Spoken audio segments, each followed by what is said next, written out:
Hello, it's Mr. Price, and this is your video on the Year 7 Unit 12 on quadrilaterals.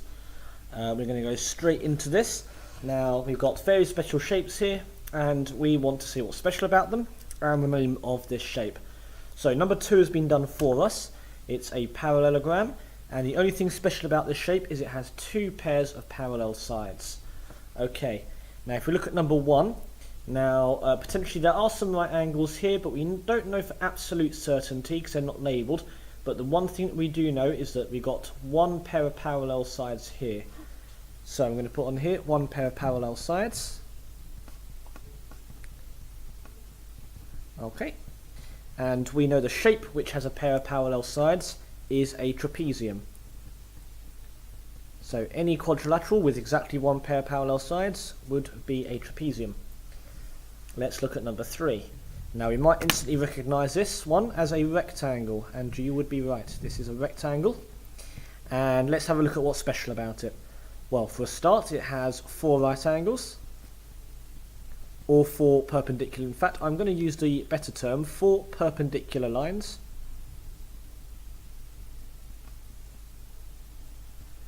Okay, so there's 4 sets of perpendicular lines meeting. Okay, we know that we've got 2 pairs of parallel sides here, so 2 pairs of parallel sides. Okay, and I'll also notice that I've got opposite lengths equal.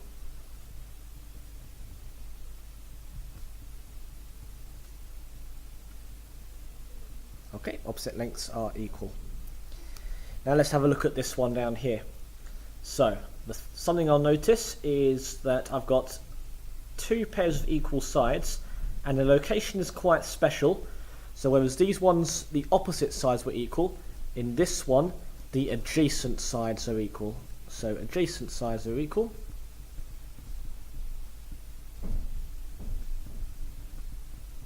And this is called a kite. Okay, number 5. Now we might also recognise this one as a square, and the following things need to all be true for it to be a square. So the obvious one I might notice is all of my sides are the same length, so all lengths equal. Okay, I also notice I've got 2 pairs of parallel sides.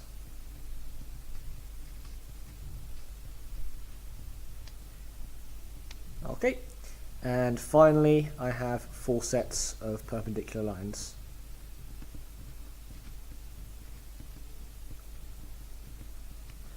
Which leads us on to our 6th question here. Now here I also notice I have all lengths equal. But I do not have right angles. Okay, so again I've got 2 pairs of parallel sides.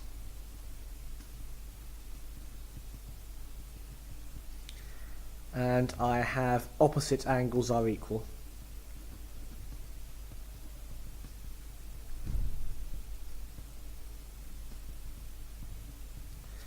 Okay, and that is the first 6 questions done. Let's look at section 2. Calculate the missing angles. Now, I know that angles in a quadrilateral add up to 360 degrees. So I'm going to add up the angles that I know. So 22, 112, 36. Okay, 2 and 2 is 4, add 6 is 10. 3 and 2 is 5, add 2 is 7. 170. I'm now going to take that away from 306. So 16 take away 7.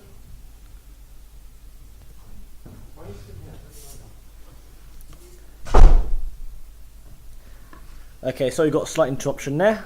So I'm subtracting 0 take away 0 is 0.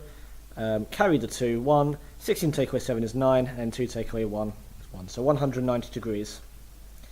Okay, now let's have a look at question 2. Now, there's a special rule that in parallelograms, the opposite angles are equal. So first, I'm going to Add up those. Of course, you could also multiply 102 by 2. Either method's fine. So you get 204 degrees. I'm going to take this away from 360.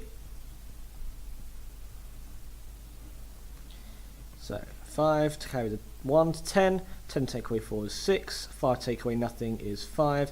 3 take away 2 is 1. So 156 degrees. And then I want to share that between these two, because remember, you know that these two angles here, this one and this one, add to 156. Because they are opposite angles in a parallelogram, they are equal. So I'm going to divide that by 2.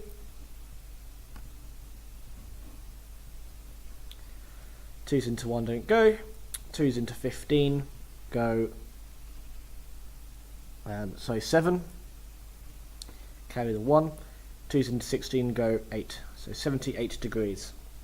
So these two angles here are 78 degrees. And now let's look at our final question. It looks intimidating, but it won't be too bad. So let's ignore these rectangles for now. I've got these two sides at the same length, so this is an isosceles triangle. And I know that base angles in an isosceles triangle are equal, so that is also going to be 70 degrees. So let's add up my two 70 degrees, and I get 140 degrees. I'm going to take that away from 180, because we're dealing with a triangle here. And yes, you could probably quite easily do this in your head, but we'll just do it through here. 0 take away 0 is 0, 8 take away 4 is 4, 1 take away 1 is nothing. So this angle here is 40. So now I've got a 40 degree, a 90 degree, and a 90 degree, and this angle here. Now, I already know that 360 for the full circle, for the full turn, take away these two 90s will give you 180. So I just want to do 180, take away 40 to work out this angle. And we get 140 degrees. So this angle here is 140.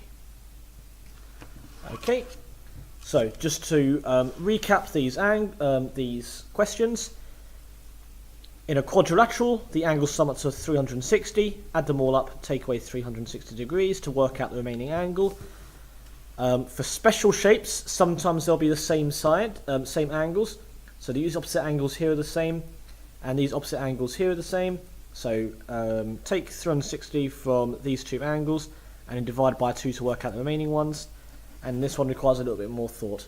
Okay, do see me or anyone at school if you need any further help.